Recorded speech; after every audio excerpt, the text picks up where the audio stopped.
Welcome to our series, The Future of Keynote Speaking in a Hybrid Meeting World. I'm Rich Gibbons, and today we are joined by an event marketing pro with youthful energy despite decades of experience, mostly in Silicon Valley with companies like SAP, Hewlett-Packard, Oracle, among others.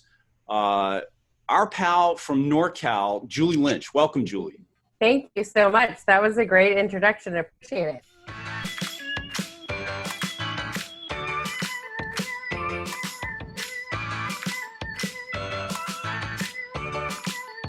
I thought the focus of our conversation, just kind of a reminder to the viewers that, you know, you and I and everybody else has been, you know, for decades, we've had the luxury of not thinking about pesky global pandemics and viruses and things, but being able to have that huge event at the conference center or that big meeting at the Marriott. And that was that there were really 100% of your attendees in the room. Really nobody was attending remotely. Of course, now we're in this virtual world where pretty much everything is the digital experience. A lot's been discussed about that. I think there's probably some battle fatigue around doing Zooms ad nauseum. But we want the focus of the conversation to be that what's next, like we talked about, if you've got 200 people in the ballroom, but you got 800 people remote, it's a different landscape that event stakeholders have to think about. Absolutely. I mean, I think you have to step back and look at every single person that is participating, whether or not they're in person or they're digital. You know, we have to make sure that their experience and their journey through the event and with your product and with your company is similar. We don't want people to feel like, and we've said this before, second-class citizens because they didn't get to fly or they didn't get to go to an event. Right. We want to make sure that the information we're providing across that digital divide is just as surprise and delight and as amazing as the person that did get to go to that Marriott ballroom or the person that got to go to a convention center or get on an airplane.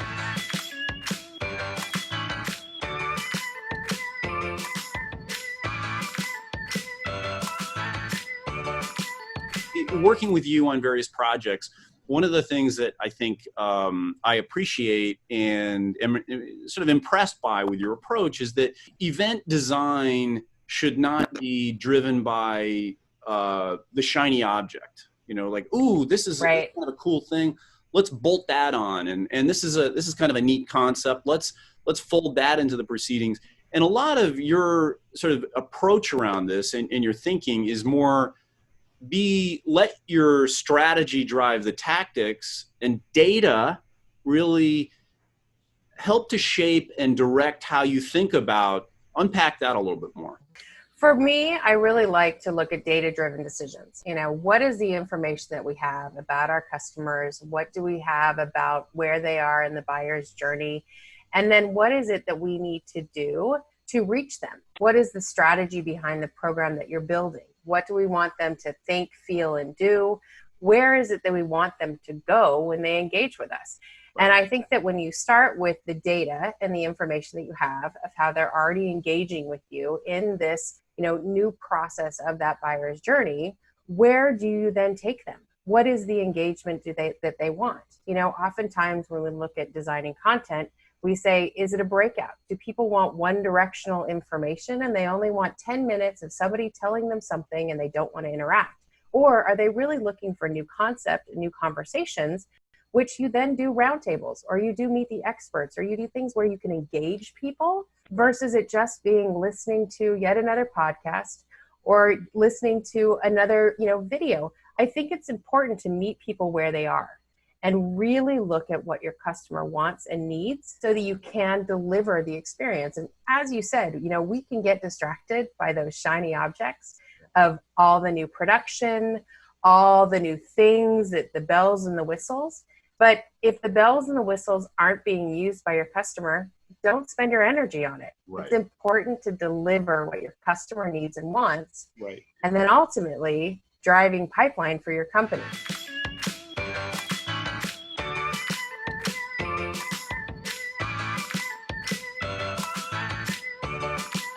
Right at the outset there, you were talking about strategy and, answering the question, why? Why are you doing this? Absolutely. In your experience, and I know that you have most recently, you produced a purely digital event, which I attended. But have you seen event owners and event stakeholders as they're sort of wading into these are different waters? Have you seen them, I hesitate to use the word struggle, but if you can't answer those questions, it makes it kind of hard to figure out what your tactical realities are if you can't answer the strategic. You have to start and I always call it a pause. Take a moment and pause and really look at and decide, is what your objectives for your event that you were doing before the same objectives that you have for the event that you're doing now?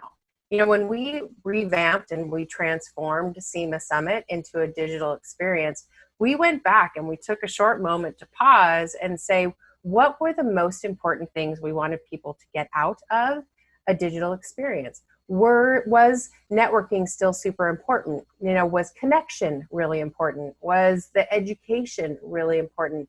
And how did each one of those weigh against each other? Mm-hmm. And when we looked at the content and we looked at the fact that it was going to be a paid event, we really decided that education and learning was really important.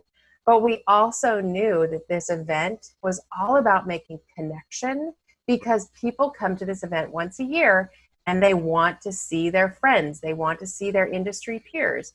And so we had to find a balance. How do we create connection? But how do we also make sure that people feel the value of the dollar that they spent?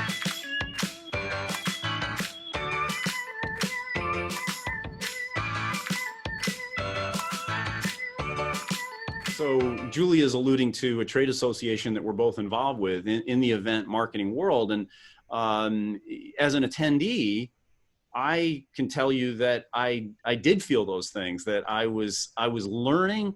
But the thing that was most stunning to me the day after the last day of the event was I was shocked at the degree to which I felt like, and obviously it's not as good as in person, but I was pretty stunned at the number of people that I bumped into. I would go to an educational session and I was coming in as they were leaving and like, oh my gosh, I didn't know I was going to see you. And you have these, it's almost like you're bumping into them in the hallway. It was really shocking me. And then of course, you and I talked about how if you're in a Zoom with say 40 or 50 people, you would never in 100 million years walk around and look at people's name tag, right? You just don't do that, right? But to be able to go is like, oh, I see this person's here and I see that person's here. It changes the experience. And I think it's probably worth noting, it's not always negative. I would agree with you 100%. We got that kind of feedback, is that people in these large Zoom meetings and the singer-songwriters that we did and these engaging activities in the roundtables, they clicked through the room and they looked to see and they said, hey, oh my gosh, Rich is here. I haven't connected with him in so long. I might private chat with him. I may set up a meeting for later with him. I may say, hey, after the event's done, I'm going to connect with him and figure out what he's doing and how we can help each other while we're going through the craziness of what we're all going through. And so I think that on one respect, it is very, we're all dying to get back together, but I think it's creating this different connection and really forcing people to have connection that's different. And when I say connection that's different, I think that the platforms that we use and the tools that we use when we're trying to build these engagements is we have to give people those tools. So we had the meeting functionality built in. We had the ability for people to fill out their profiles and to filter and find people, right? But also to see each other in a Zoom meeting versus it just being looking at one person presenting. So creating engagement and interaction is important. Yeah, the other thing, I remember sitting in one of the I think it was one of the round tables, and these incredibly experienced, fluent, really coming to the session with a servant's heart and sharing perspective, Yeah. and I remember thinking, gosh, I'd sure I'd sure like to know the answer to this question. And if I was in the room, I can tell you 99%, I wouldn't have Hmm. raised my hand and said, "Hey, I have a question." But I felt Right. liberated to just, I just typed it in, and then listen, Yeah. seriously, like 2 minutes later, the moderator said, "Oh, we have a question here," and came out, my fingertips came out of her mouth, and my question was Yeah. answered by these industry vets. It was amazing. Is moving that into a hybrid world. So if you have people that are sitting in the audience in a session that are not, feeling comfortable to raise their hand or do something within a room, and you are able to broadcast and have this digital audience being able to be engaged as well and bringing in a whole bunch of new information, that's this new hybrid experience that we really need to start exploring, because we are going to get back to people going to events and programs and engagements. We talk a lot about what if the CEO is, the person that gets invited to a very exclusive program, but his entire team is now digitally brought in. How do you create the engagement? How do you make sure that he is sharing exactly what he's learning and seeing, or she is learning and seeing, and connecting with their teams at home? So I do think, Rich, this next hybrid engagement of how we create experiences for everyone that's attending is the most important critical piece to start moving into, and to move into it now.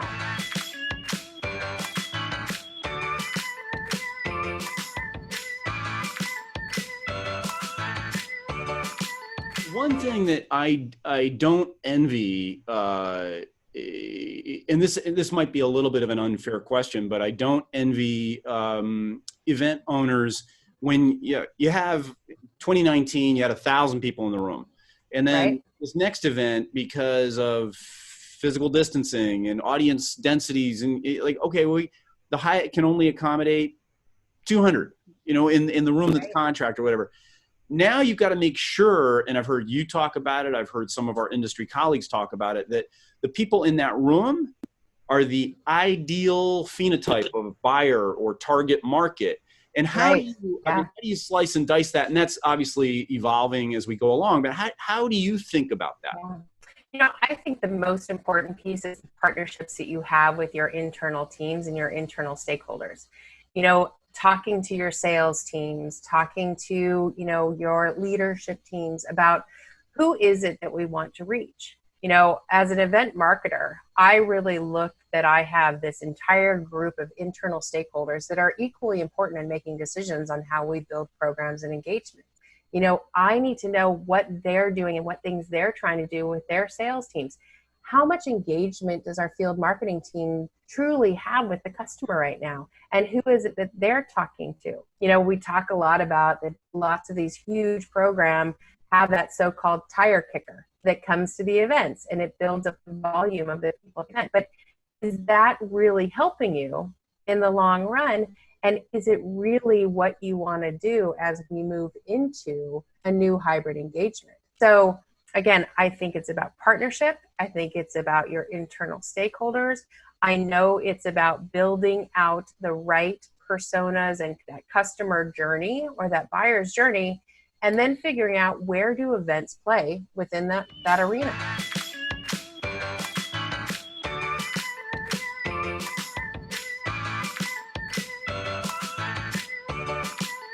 Your thinking around this is sort of strategic. It's data driven, and it seems like the event owners and stakeholders that are moving into this new landscape, that's kind of that's how they have to be thinking about it as well.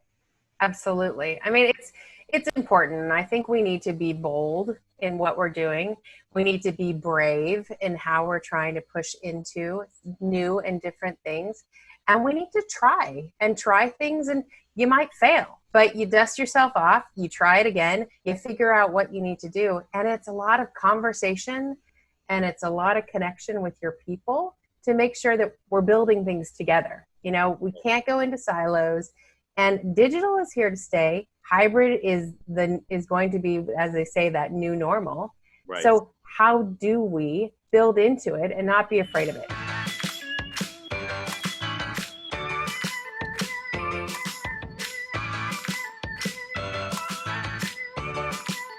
Talk about being afraid of it and being fearful of it. And one of my favorite expressions is, and I can't remember who said it, but anything worth doing is worth doing poorly.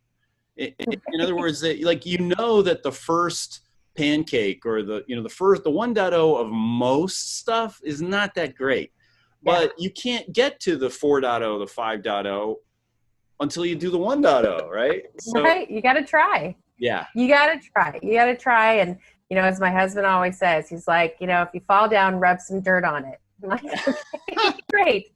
Thanks, that's honey. Sage advice. But, sage advice, right?